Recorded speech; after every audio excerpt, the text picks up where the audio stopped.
كنا لنهتدي لولا أن هدانا الله لقد جاءت رسل ربنا بالحق الصلاة والسلام على رسول المسدد المصطفى الأمجد المحمود الأحمد أبي القاسم محمد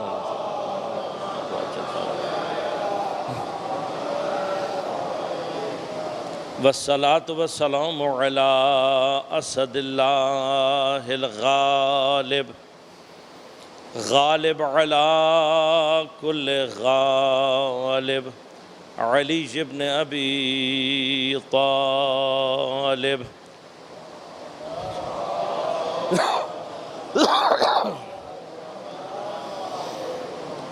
والصلاة والسلام على سيدة المعصومة المظلومة الطاهرة البتول بضعة الرسول فاطمة الزهراء سيدة النساء العالمين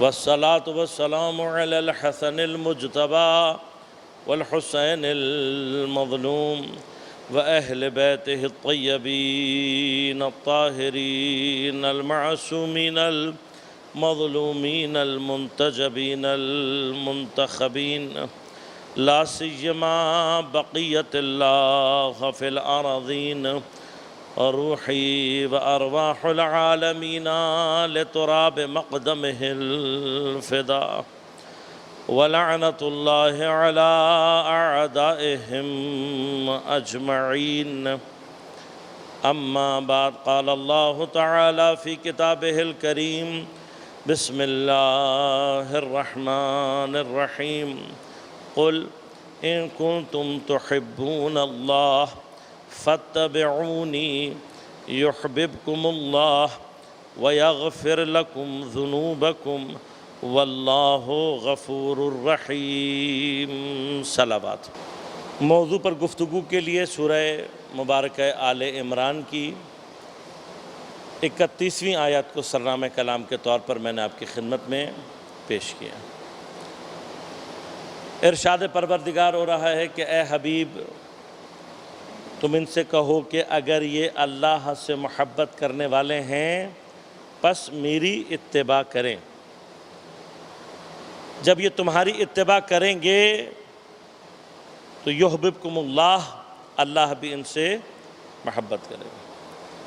اور جب اللہ محبت کرتا ہے تو میں نے آپ کی خدمت میں عرض کیا کہ اللہ کی محبت چونکہ وہ ایبسلیوٹ پرفیکشن ہے، کمال مطلق ہے، صرف کمال ہی کمال ہے، تو وہ سوائے کمال کے کسی اور چیز سے محبت نہیں کر سکتا۔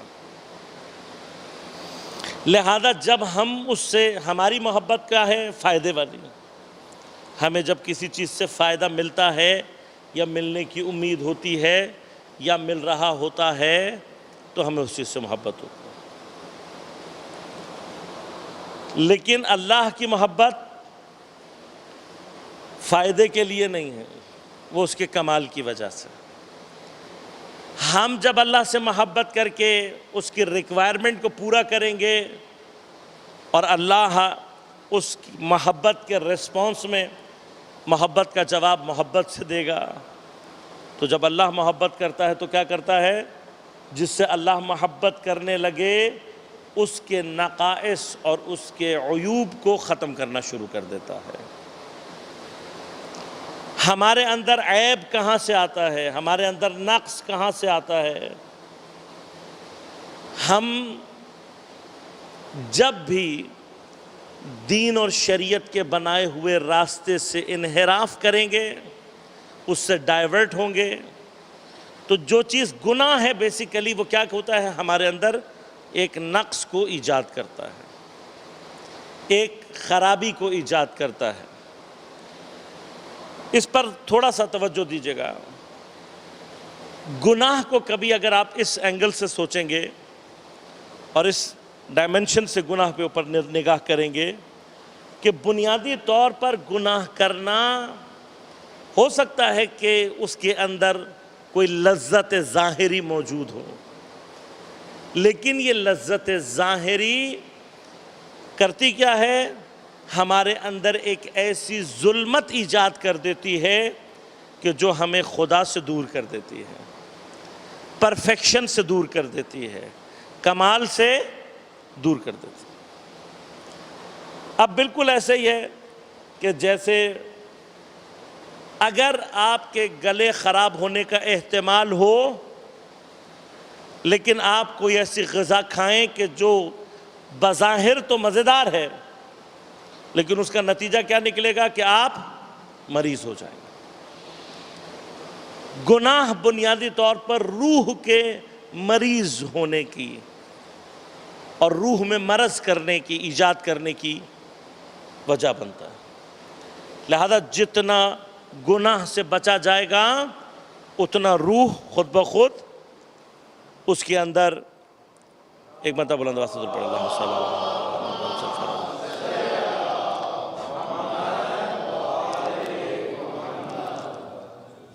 اللہم صلی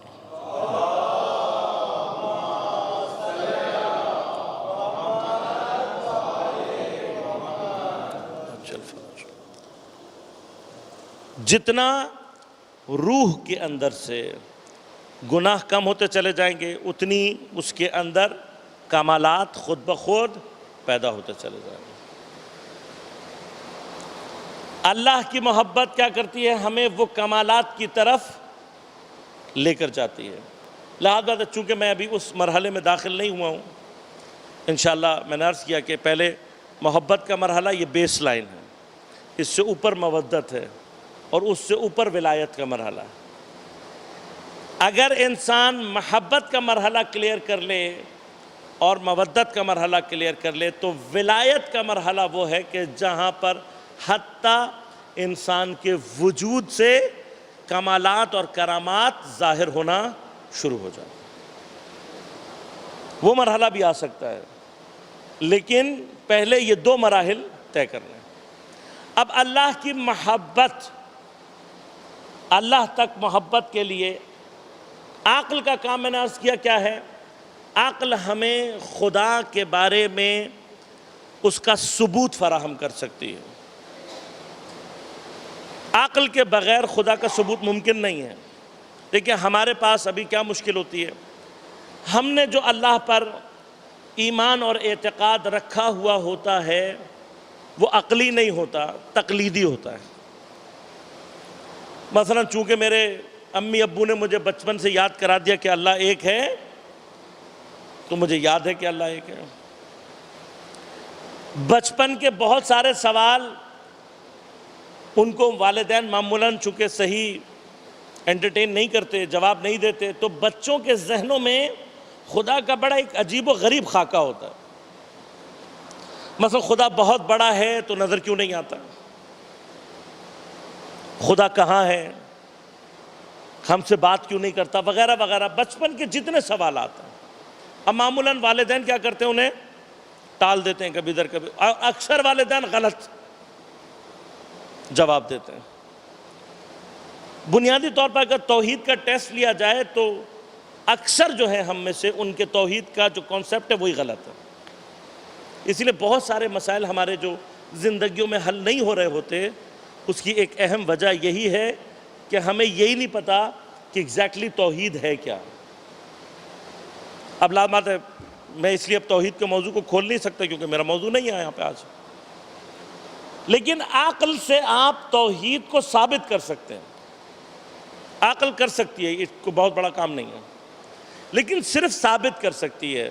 بالکل اسی طرح سے میں مثال دوں گا، توجہ کیجیے گا، کہ اگر آپ کہیں پر دھواں اٹھتے ہوئے دیکھتے ہیں تو آپ کو آگ کا یقین ہو جاتا ہے یا نہیں؟ ہو جاتا ہے۔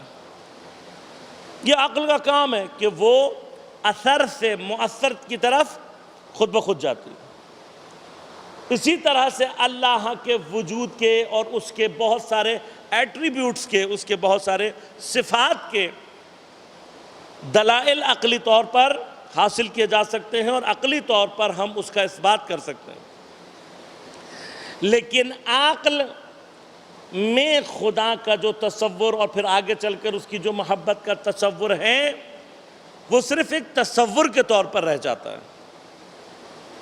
ایک مفہوم ہے آپ کے مائنڈ کے اندر، ایک کسی بھی چیز کے تصور کی طرح سے موجود ہے۔ اب سوال یہ پیدا ہوتا ہے کہ کیا وہ چیز جو میرے ذہن میں ہے وہ میری اس ضرورت کو پورا کر سکتی ہے جسے محبت کہتے ہیں؟ مثلا ایک ایگزامپل آپ کو دوں، تری کا جو تصور ہے، پانی سے جو تری حاصل ہوتی ہے، آپ جب بھی پانی سے کہیں پر بھی آپ ارتباط پیدا کریں گے، کنیکٹ ہوں گے، تو تری کا احساس انسان کو ہوتا ہے، کپڑوں پر گر جائے تو پتہ لگ جاتا ہے، پانی پئیں تو پتہ لگ جاتا ہے۔ لیکن اگر آپ ابھی ذہن میں اس تری کو لے کر آئیں گے تو کیا وہ تری جو آپ کے ذہن میں ہے آپ کی پیاس کو بجھا رہی ہوگی؟ وہ تری پیاس نہیں بجھا سکتے۔ پانی کا جتنا بھی تصور اور اس کے متعلق جتنے بھی دلائل، اس کی جتنی بھی صفات پانی کی آپ کے ذہن میں موجود ہوں، آپ پانی کو جتنا اچھا پہچانتے ہوں، یہ پہچان آپ کی پیاس کو ختم نہیں کر سکتے۔ ختم کرنے کے لیے آپ کو ایک گلاس پانی کی ضرورت ہے جو کہ باہر موجود ہو۔ اسی طرح سے خدا کی محبت کا تصور، اس کی صفات، عقلی طور پر جو پہچان ہے وہ اس کی محبت کی فکر تو ہے، محبت نہیں ہے۔ محبت کے لیے کوئی ہمیں ایسی ذات باہر چاہیے کہ جس کو سامنے رکھتے ہوئے ہم اللہ سے محبت کر سکیں۔ لیکن پرابلم کہاں پر آ سکتی ہے؟ پرابلم یہاں پر آ سکتی ہے کہ ہو سکتا ہے کہ ہم جب اس چیز سے محبت کریں تو ہم اس چیز سے محبت کرنے لگیں اور اللہ کو بھول جائیں۔ پاسبلٹیز ہے، لیکن کچھ چیزیں یاد رکھیں، ان کا وجود ایسے ہوتا ہے کہ وہ اپنا وجود فنا کر دیتے ہیں کسی اور چیز کی خبر دینے میں، کسی اور چیز تک پہنچانے میں۔ چھوٹی چھوٹی اگزامپلز ہیں، ان پر غور کیجیے گا۔ مثلا آپ نے اپنے گھر میں گھنٹی کیوں لگائی ہے؟ یقیناً آپ نے گھنٹی اپنے گھر میں بیل جو ہوتی ہے، ڈور بیل، کھیلنے کے لیے نہیں لگائی۔ اس ڈور بیل کا مقصد کیا ہے کہ اگر کوئی وزٹر آئے گا اور ڈور بیل کو بجائے گا تو آپ انسٹنٹلی آپ کو پتہ لگ جائے گا کہ دروازے پر کوئی ہے۔ اب بعض اوقات تو ہمیں یہ بھی یاد نہیں رہتا کہ میرے گھر کی ڈور بیل ایگزیکٹلی کیسی ہے نا؟ ایگزیکٹلی یاد نہیں رہتا۔ کیوں؟ اس لیے کہ ہم نے وہ ڈور بیل صرف اس لیے لگائی ہوئی ہے کہ وہ ہمیں کسی آنے والے کا پتہ دے، اس کا وجود ہمیں اس کی خبر دے دیتا ہے۔ سم ٹائمز ہمیں یہ بھی یاد نہیں رہتا کہ ڈور بیل ایگزیکٹلی ہے کیا۔ کیوں؟ اس نے اپنا وجود آنے والے کی خبر دینے کے لیے ختم کر دیا۔ اب اگر اللہ اور میرے درمیان کوئی ایسی چیز ہو جو ایک مستقل حیثیت پیدا کر لے تو شاید میں خدا تک نہ پہنچ پاؤں، لیکن اگر میرے اور خدا کے درمیان کوئی چیز اس فارم میں ہو کہ وہ اپنا وجود ختم کر دے اللہ کی خبر پہنچانے کے لیے، تو کیسی ہوگی وہ چیز کہ میں اگر اس چیز سے ارتباط پیدا کر لوں گا تو میں حتماً خدا تک پہنچ جاؤں گا۔ اب وہ جو چیز ہے، میں نے عرض کیا کہ جب ہم نے پیغمبر سے پوچھا تو پیغمبر نے کہا میرے اقربا کی مودت۔ اسی چیز کو انہوں نے کہا، میں نے کل عرض کیا، اللہ ذکرہ للعالمین یعنی قرآن۔ تیسری چیز سبیل، الی ربہ سبیلا۔ پیغمبر کی نبوت کا اجر یہ تین چیزیں، مودت قربا، قرآن اور سبیل۔ اور کل میں نے عرض کیا کہ اگر یہ تین ڈیفرنٹ چیزیں ہوں تو اللہ جو یہاں پر استعمال ہوا وہ معنی ختم کر دیتا ہے، لا اسألکم علیہ اجرا الا مودۃ فی القربى۔ اب اگر الا اس کے علاوہ بھی استعمال ہوا اور چیزیں مختلف ہو جائیں تو مشکل پیش آ جاتی ہے۔ لہذا کل آپ کی خدمت میں اس پیش کیا تھا، مودت قربان، قرآن اور سبیل تینوں ایک ہی چیز کا نام ہے۔ قرآن مجسم ہو جائے اہل بیت علیہ الصلوۃ والسلام، اور یہ دونوں ان کا اتخاذ وہ سبیل ہے، وہ راستہ ہے جو اللہ تک پہنچاتا ہے۔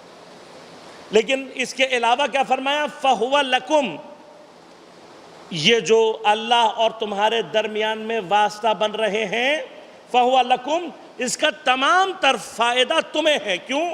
ان کو کوئی فائدہ نہیں ہے۔ یہ کیا کرتے ہیں؟ تم جیسے ہی ان تک پہنچو گے، ان کا کام ہے تمہیں خدا تک پہنچانا۔ پس جو بھی قرآن و اہل بیت تک پہنچ گیا وہ حتماً خدا تک پہنچے گا۔ اب یہ جو محبت اہل بیت ہے، لہذا میں ایک شعر میں نے آپ کو پہلے بھی کہا تھا، دو تین مرتبہ ذکر ہو گیا، عقل اور دل، علامہ اقبال کی ایک نظم ہے۔ جو فرق میں نے آپ کو ابھی بیان کیا وہ میں آپ کو علامہ کی زبان سے اگر سنا دوں گا تو میرے خیال سے شاید رساتر ہوگا۔ علامہ اقبال کی بڑی مشہور نظم ہے یہ عقل و دل، تھوڑا سا صرف غور کیجئے گا کہ عقل نے ایک دن یہ دل سے کہا، بھولے بھٹکے کی رہنما ہوں میں۔ عقل کا کام ہے راستہ دکھانا۔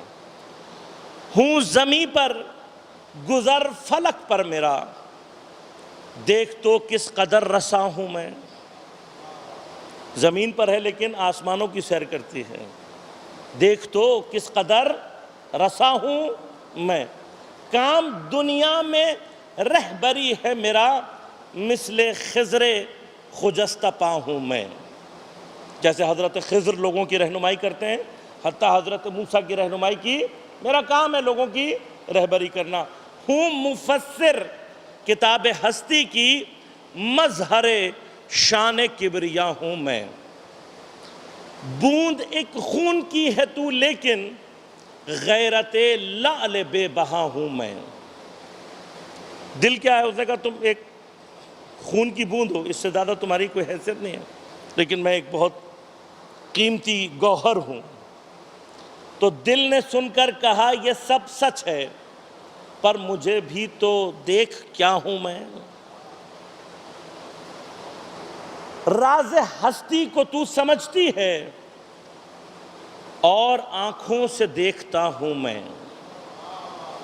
جو دل دیکھتا ہے وہ عقل نہیں دیکھ سکتے۔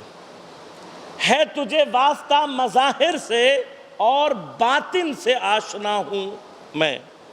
علم تجھ سے تو معرفت مجھ سے، تو خدا جو خدا نما ہوں میں۔ عقل خدا تلاش کر سکتی ہے، خدا تک نہیں پہنچ سکتی۔ جو چیز خدا تک پہنچتی ہے وہ انسان کا قلب ہے، انسان کا دل ہے۔ علم کی انتہا ہے بے تابی، اس مرض کی مگر دوا ہوں میں۔ علم کی انتہا کیا ہے؟ بعض اوقات جب انسان زیادہ علم حاصل کرتا ہے لیکن اگر نتیجے تک نہ پہنچے تو انسان میں بے تابی پیدا ہو جاتی ہے۔ یہ علم کی یہ بڑے ایک بحث ہے، علماء نے اس پر بحث کی کہ انسان اگر اپنی عقل سے، آپ نے دیکھا ہوگا بہت سارے ہمارے سامنے مثالیں ہیں کہ بہت سارے لوگ جو اپنی فلسفی عقل سے خدا کو حل کرنے اور ہستی کے سارے مسائل حل کرنے کی کوشش کرتے ہیں، آخر میں گمراہ ہو جاتے ہیں۔ ان سے چیزیں حل نہیں ہو پا رہی ہوتی۔ کیوں؟ اس لیے کہ عقل نے ایک منزل تک لے کر جانا ہے، اس کے بعد کی ساری وادی دل کی وادی ہے، قلب کی وادی۔ لہذا علم کی انتہا ہے بے تابی، اس مرض کی مگر دوا ہوں میں۔ اور شمع تو محفل صداقت کی، حسن کی بزم کا دیا ہوں میں۔ تو زمان و مکان سے رشتہ بپا، طائر سدر آشنا ہوں میں۔ کس بلندی پہ ہے مقام میرا، عرش رب جلیل کا ہوں میں۔ روایات آپ کے شاید ذہن میں ہوں گی کہ پروردگار نے کیا فرمایا کہ اللہ تعالیٰ کا حرم کیا ہے؟ قلب مومن۔ عقل نہیں ہے، خدا کا حرم، خدا کہاں ملتا ہے؟ مومن کے دل میں۔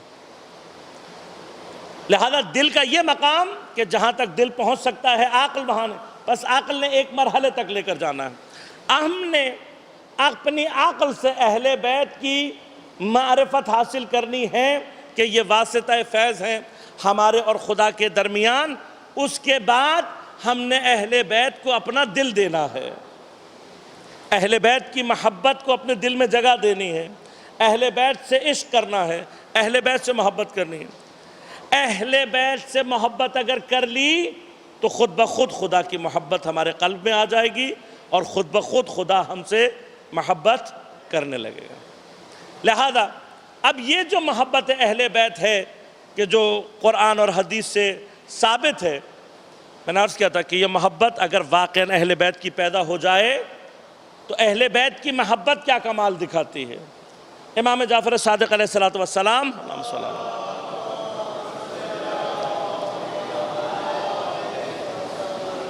امام فرماتے ہیں من احب اہل البیت، جس نے ہم اہل بیت سے محبت کی، وحقق حبنا فی قلبہ، ہم سے محبت کی لیکن کیا اس کے دل میں ہماری محبت واقعاً آ گئی، محقق ہو گئی، جرا ینابیع الحکمہ علی لسانہ، ہماری محبت اگر انسان کے دل میں آ جائے اور واقعاً اپنی جگہ بنا لے تو کیا ہوتا ہے، اس کی زبان سے علم اور حکمت کے چشمے جاری ہو جاتا ہے.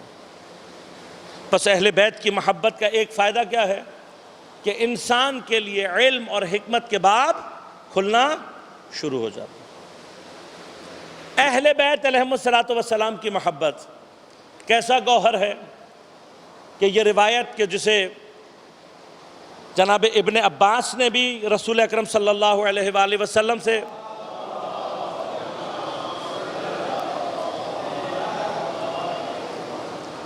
بیان کیا، اور منابع اہل سنت میں یہ روایت حتیٰ خلیفہ ثانی سے بیان ہوئی ہے کہ خلیفہ ثانی نے پیغمبر سے یہ نقل کیا، کیا فرمایا کہ پیغمبر نے فرمایا کہ لو اجتمع الناس علی حب علی ابن ابی طالب لما خلق اللہ عز وجل نارا، اگر لوگ علی ابن ابی طالب کی محبت پر جمع ہو جائیں یا ہو جاتے ہیں تو اللہ تبارک و تعالی دوزخ کو خلق ہی نہیں کرتا. یعنی اب آپ کو بہرحال بحث متوجہ ہوگا کہ جہنم خلق کیوں ہوئی ہے، اس لیے کہ کچھ دلوں میں علی کا بغض اور علی سے محبت موجود ہے، بغض موجود ہے، علی کی دشمنی موجود ہے. لیکن خود یہ محبت اہل بیت علیہ السلام کی، میں نے عرض کیا دیکھیں، ایک جیسے اللہ کی معرفت کیا ہے، تقلیدی ہے، عقلی نہیں ہے، اسی طرح سے اہل بیت کی بھی محبت بعض اوقات کیا ہوتا ہے، تقلیدی محبت نہیں، حقیقی محبت. حقیقی محبت کہاں سے آئے گی؟ امام اپنے صحابی ابن جندب سے فرماتے ہیں، یبنا جندب بلغ معاشر شیعتنا وقل لہم، اے ابن جندب ہمارے شیعوں کے جو گروہ ہیں ان تک یہ بات پہنچاؤ اور ان سے یہ کہو. کیا کہو؟ کہ امام نے فرمایا کہ لا تذہبن بکم المذاہب، ادھر ادھر جانے کی ضرورت نہیں ہے، لوگوں کے افکار میں مختلف فکروں میں جانے کی ضرورت نہیں ہے. فواللہ لا تنال ولایتنا الا بالورع والاجتہاد، اللہ کی قسم کھا کر امام کہہ رہے ہیں، چھٹے امام خدا کی قسم کھا کے کہہ رہے ہیں، لا تنال ولایتنا، ہماری ولایت اور ہماری محبت نہیں ملے گی مگر الا بالورع والاجتہاد فی الدنیا، دنیا کے اندر جب تک لوگ کوشش نہیں کریں گے، ان کے اندر زہد اور تقوی پیدا نہیں ہوگا، تب تک ہماری ولایت اور محبت ان تک نہیں پہنچے گی. وَلَيْسَ مِنْ شِيعَتِنَا مَنْ يَظْلِمُ النَّاسِ، اور یاد رکھو وہ شخص ہمارا شیعہ ہو ہی نہیں سکتا جو لوگوں پر ظلم کرنے والا ہو. اگر لوگوں پر ظلم کرنے والا ہے تو فرمایا کہ وہ شخص ہمارے شیعہ میں سے ہو ہی نہیں سکتا. لہذا اب ایک کامن ایکسپیرینس، وہ کامن ایکسپیرینس کیا ہے؟ آپ نے یہ نوٹ کیا ہوگا کہ میں نے کل بھی عرض کیا تھا کہ ہم محبت اہل بیت کے بعد یہ چاہتے ہیں کہ اللہ تعالیٰ کی عبادت اور خصوصاً نماز کو اس کی تمام تر کیفیات کے ساتھ انجام دیں، لیکن ہو نہیں پاتا۔ لیکن اس کے بالعکس آپ دیکھیں مجلسوں میں لوگوں کی شرکت اتنے شور و شوق کے ساتھ ہے، جلوسوں میں اتنے شور و شوق کے ساتھ ہے۔ تقریباً آپ سب کی زیارات کا یہ ایکسپیرینس رہا ہوگا کہ جب ہم زیارات پر جاتے ہیں اور خصوصاً اہل بیت علیہ الصلوۃ والسلام کے حرم مطہر میں ہوتے ہیں، اس وقت قلب کی ایک الگ کیفیت ہوتی ہے۔ اس وقت دعا پڑھنے کی، نماز پڑھنے کی، تمام چیزوں کی کیفیت بالکل ایک عجیب کیفیت ہوتی ہے۔ ابھی بھی آپ غور کریں گے تو بعض اوقات اہل بیت علیہ الصلوۃ والسلام مثلاً حدیث قصہ جتنے شور و شوق سے پڑھی جاتی ہے، دعائے توسل جتنے شور و شوق سے پڑھی جاتی ہے، بعض اوقات مثلاً نماز میں ہمیں اتنا شور و شوق نہیں ملتا۔ اس کی وجہ کیا ہے؟ اس کی وجہ یہ ہے کہ اللہ نے چونکہ اہل بیت کو اپنے اور ہمارے درمیان میں رکھا ہے، اور ہم فطری طور پر اہل بیت کے وجود سے زیادہ آشنا ہیں، لہذا پہلے مرحلے پر جب تک کہ ہمارے اندر سے تمام نقائص ختم نہیں ہوتے، ہماری اٹریکشن آٹومیٹیکلی اہل بیت سے زیادہ ہے۔ اب جتنا ہمارے اندر اہل بیت کی محبت کے ذریعے سے نقائص کم ہوتے چلے جائیں گے، عیب کم ہوتے چلے جائیں گے، تو اہل بیت کی محبت ہمیں جتنا صاف کرتی چلی جائے گی، اتنا آٹومیٹیکلی ہماری نماز اور خدا کی محبت میں قوت آتی چلی جائے گی۔ لہذا پہلے مرحلے پر یہ جو محبت اہل بیت ہے، اس کی قیمت کو سمجھیں کہ یہ قیمت کیا ہے اس کی، کہ جب تک یہ محبت، اسی لیے فرمایا علی حبہ الجنہ، علی کی محبت ڈھال ہے، شیلڈ ہے، کس سے ہے؟ گناہوں سے۔ اگر علی کی محبت واقعاً کسی قلب میں آ جائے تو ممکن نہیں ہے کہ وہ شخص گناہوں سے پرہیز نہ کرے۔ ہمارے پاس بہت ساری روایات موجود ہیں، لہذا اس اصل جو ہم نے غور کرنا ہے وہ یہ غور کرنا ہے کہ آیا کربلا واقعاً مجھے گناہوں سے روک رہی ہے یا نہیں؟ حسین کی محبت واقعاً مجھے گناہوں سے روک رہی ہے یا نہیں؟ جناب سیدہ کی محبت مجھے گناہوں سے روک رہی ہے یا نہیں؟ اگر میں گناہوں سے رک نہیں پا رہا تو مجھے سب سے پہلے کیا کرنا ہے؟ اپنی محبت اہل بیت کو ریوائز کرنے کی ضرورت ہے، اس پر غور کرنے کی ضرورت۔ یقیناً میں کہیں کوئی ایسی کمی کر رہا ہوں کہ جس کی وجہ سے ابھی میں محبت کے اس مرحلے پر نہیں پہنچا ہوں جہاں یہ محبت میرے وجود کے اندر اثر دکھانے لگے۔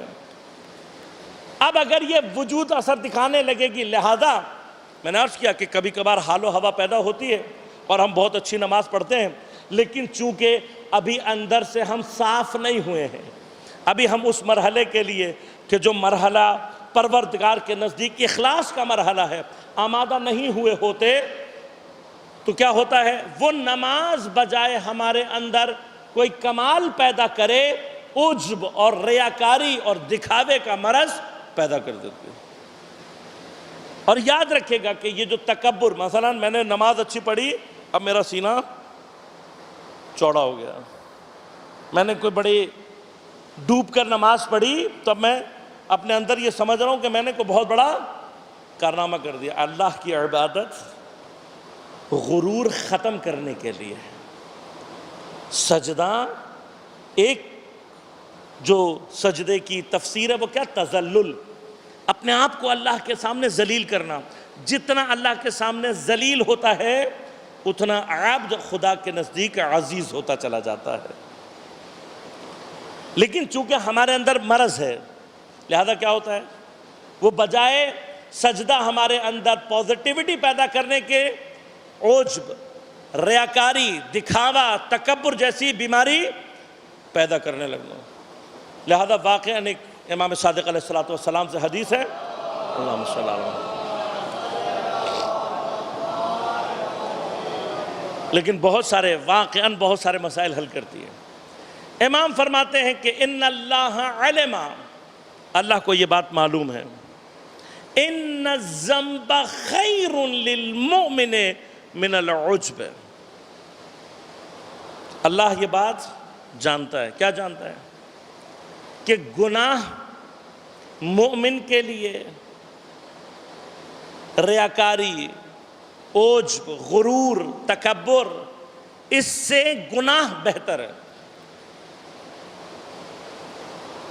ہر گناہ کا ایک لیول ہے. یہ جو عجب ہے، ریاکاری، دکھاوا، تکبر، غرور، یہ یاد رکھیے گا کہ یہ شرک اور کفر کی بیس لائن ہے.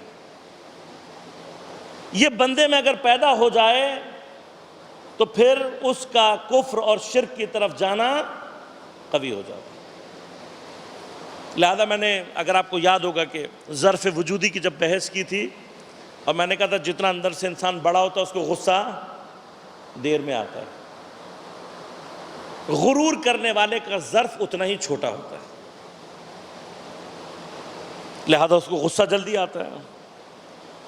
تکبر، دکھاوا، ریاکاری، عجب، یہ کفر اور شرک کی طرف لے جانے والی ایسی چیزیں ہیں کہ شاید اور گناہ انسان کو اتنا شرک اور کفر کی طرف نہیں لے کر جاتے جتنا یہ گناہ ہے.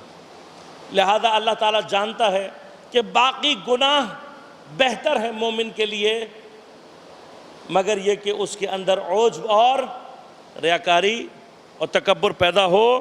لولا ذالک، اگر یہ بات نہ ہوتی اور یہ مسئلہ نہ ہوتا، مبتلی مؤمن بذنب ابدا، مومن کبھی بھی کسی گناہ میں مبتلا ہی نہیں ہوتا. تو یہ چھوٹے چھوٹے گناہ اگر انسان ان پر بعض اوقات غور کرے، کیا کر رہے ہوتے ہیں؟ ہمارے اندر اس تکبر کی، اس عجب اور ریاکاری کی جو کیفیت ہے اس کو ختم کر رہے ہوتے ہیں.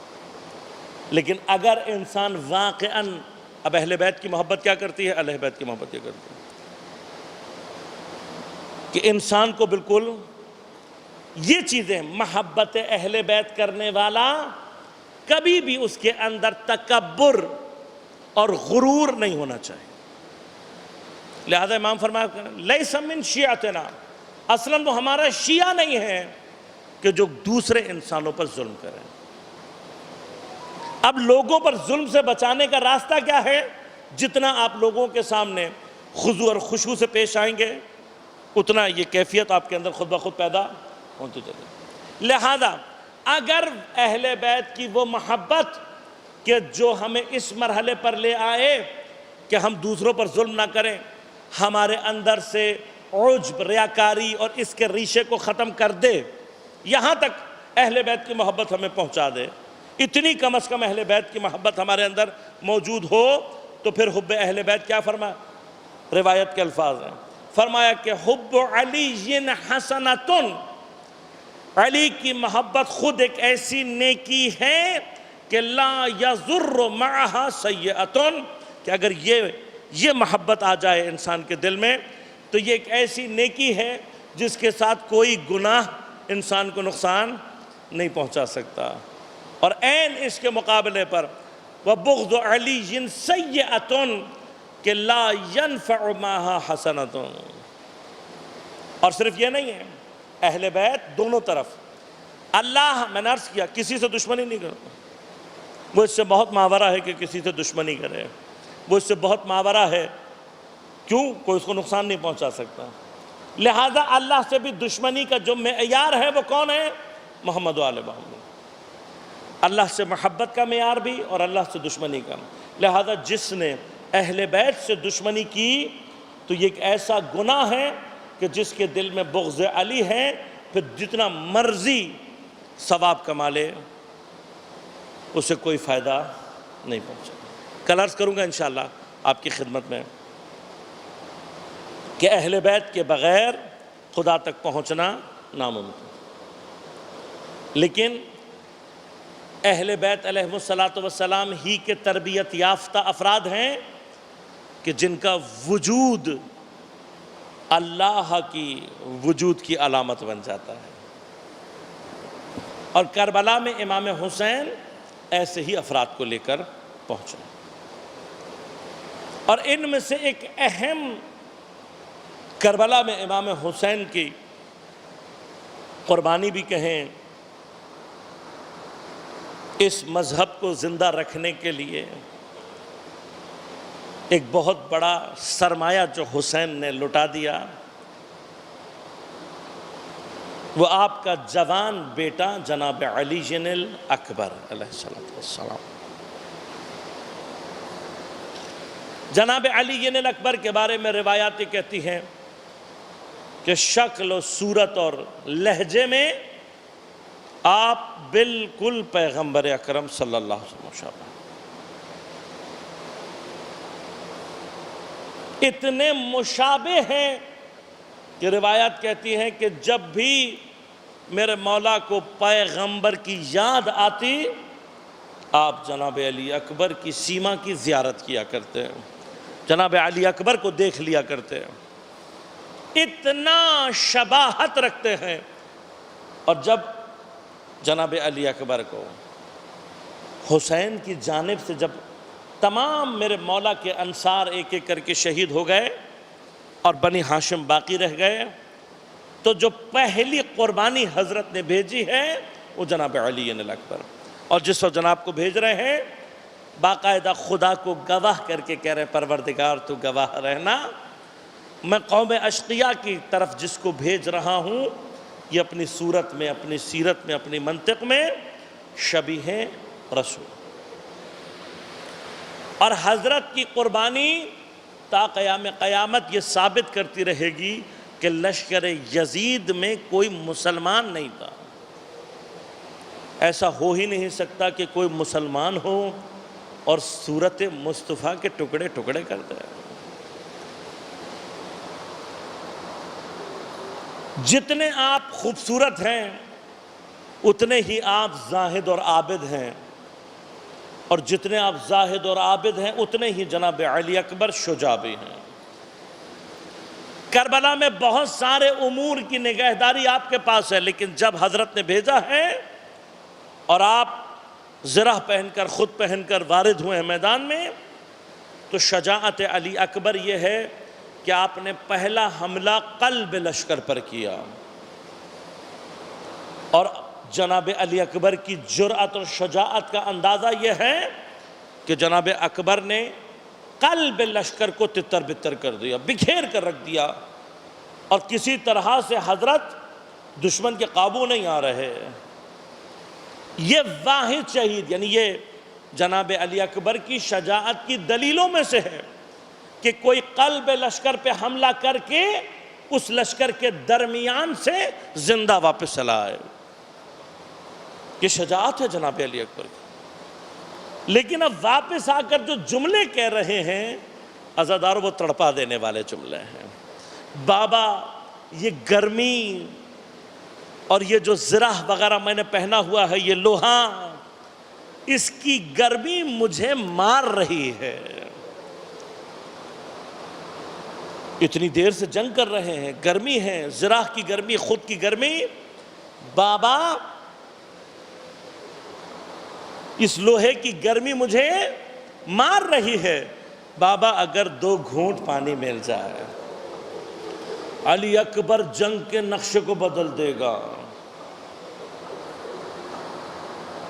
بعض روایات نے کہا، امام نے فرمایا علی اکبر تم جانتے ہو پانی نہیں ہے، لیکن بعض نے کہا کہ بیٹے کی پیاس کی شدت شاید حسین سے دیکھی نہیں جا رہی، فرمایا علی اکبر میری زبان کو اپنے دہن میں لو، شاید تمہاری پیاس کی شدت میں کچھ کمی آ جائے۔ جب حضرت نے یہ عمل انجام دیا ایک مرتبہ تڑپ کر پیچھے ہٹے اور تڑپ کر کہا بابا آپ کی زبان تو علی اکبر سے زیادہ خشک ہے، علی اکبر پانی نہیں ہے۔ بس عزادارو اب تصور کرو کہ اتنی پیاس کی شدت میں جب جناب علی اکبر نے دوسرا حملہ کیا ہے تو شجاعت علی اکبر کا اندازہ یہ ہے کہ اتنی پیاس کے باوجود آپ لڑتے ہوئے پشت لشکر تک پہنچ گئے۔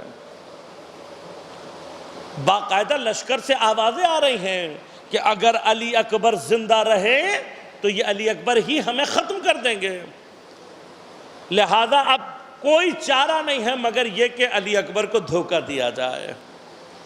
لہذا کچھ ملائین نے ایک پلان تیار کیا اور آ کر جناب علی اکبر کے سامنے اونچی آواز میں چیخ کر کہنا شروع کیا کہ علی اکبر آپ یہاں لڑ رہے ہیں، وہاں کچھ لوگوں نے خیمے پر حملہ کر دیا ہے۔ بس عزادارو، علی اکبر حسین کا غیور بیٹا ہے، غیور بیٹا ہے، غیرت کا تقاضا ہے۔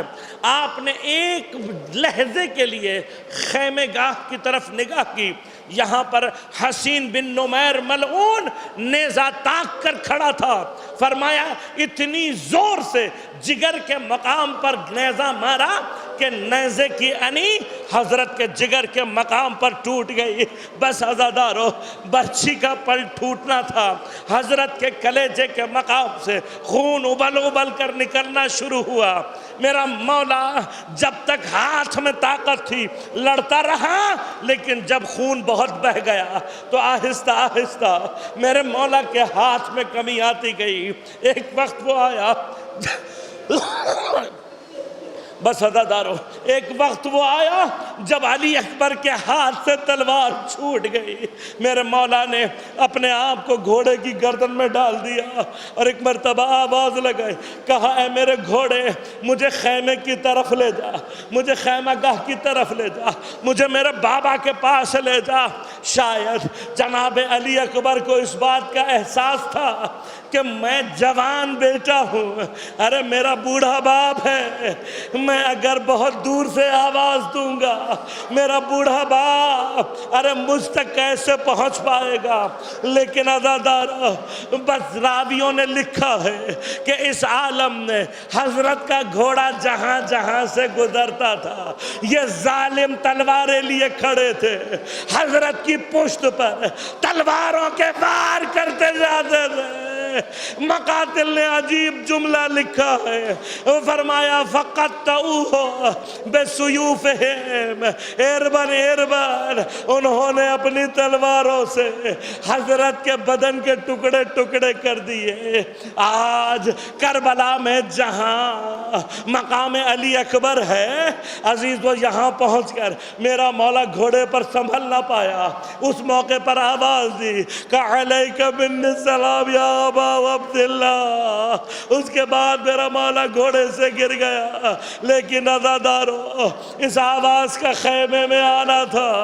حسین عجیب انداز سے میدان کی طرف چلے ہیں، روتے جاتے ہیں، کہتے جاتے ہیں عالت دنیا بعدک العفا علی اکبر، علی اکبر تیرے بعد حسین کی دنیا اندھیر ہو گئی، تیرے بعد حسین کی دنیا خاک ہو گئی۔ علی اکبر کے جنازے پر پہنچے، ایک مرتبہ زمین پر بیٹھے، اکبر کے سر کو اپنی گود میں رکھا، ایک مرتبہ پیار سے ہاتھ پھیرنا شروع کیا۔ علی اکبر نے بابا کی خوشبو کو محسوس کیا، اپنی آنکھیں کھولی، لیکن شاید علی اکبر کے دل میں یہ بات موجود تھی، میں نے اپنے بابا سے پانی مانگا تھا، ارے بابا مجھے پانی نہ دے سکے۔ ایک مرتبہ کہا بابا، میرے بابا، میں رسول اللہ کو دیکھ رہا ہوں، ارے حضرت زہرا کو دیکھ رہا ہوں، ارے اپنے جد علی کو دیکھ رہا ہوں، بابا یہ مجھے پانی پلانے لائے ہیں۔ علی اکبر حسین کی گود میں دم توڑ دیا، لیکن حسین نے جب علی اکبر کے جنازے کا حال دیکھا، ایک مرتبہ آواز لگائی، کہا یا فتیان بنی ہاشم، اے بنی ہاشم کے جوانوں، ارے جلدی آؤ، احملوا اخاکم، اپنے بھائی کا جنازہ اٹھاؤ۔ بس عزادارو، علی اکبر کا جنازہ اٹھا کر چلے ہیں خیمے کی طرح، دروازے پر زینب منتظر ہے علی اکبر۔